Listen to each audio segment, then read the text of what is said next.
അങ്ങനെ Mikhail Stahre യുഗം അവസാനിച്ചു. മോഹൻ ബഗാനെതിരെ മെച്ചപ്പെട്ട പ്രകടനം കാഴ്ചവെച്ചെങ്കിലും സാക്ക് ചെയ്യാനായിരുന്നു മാനേജ്മെന്റ് തീരുമാനം. ഒരുപക്ഷെ അടുത്ത 2 മത്സരങ്ങളിലൂടെ ബ്ലാസ്റ്റേഴ്സിന് തിരിച്ചുവരാൻ കഴിഞ്ഞേനെ.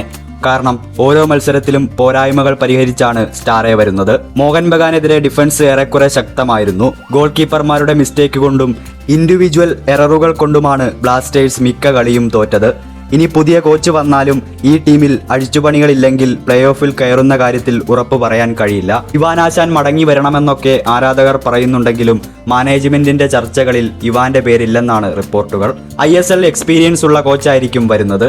സ്റ്റഹറയ്ക്ക് 2 വർഷത്തെ കോൺട്രാക്റ്റ് ഉണ്ടായിരുന്നു. സീസൺ പകുതി വെച്ച് സാക്ക് ചെയ്യുന്നത് കൊണ്ട് 4 കോടി രൂപയാണ് KBFC കോമ്പൻസേഷൻ നൽകേണ്ടി വരിക.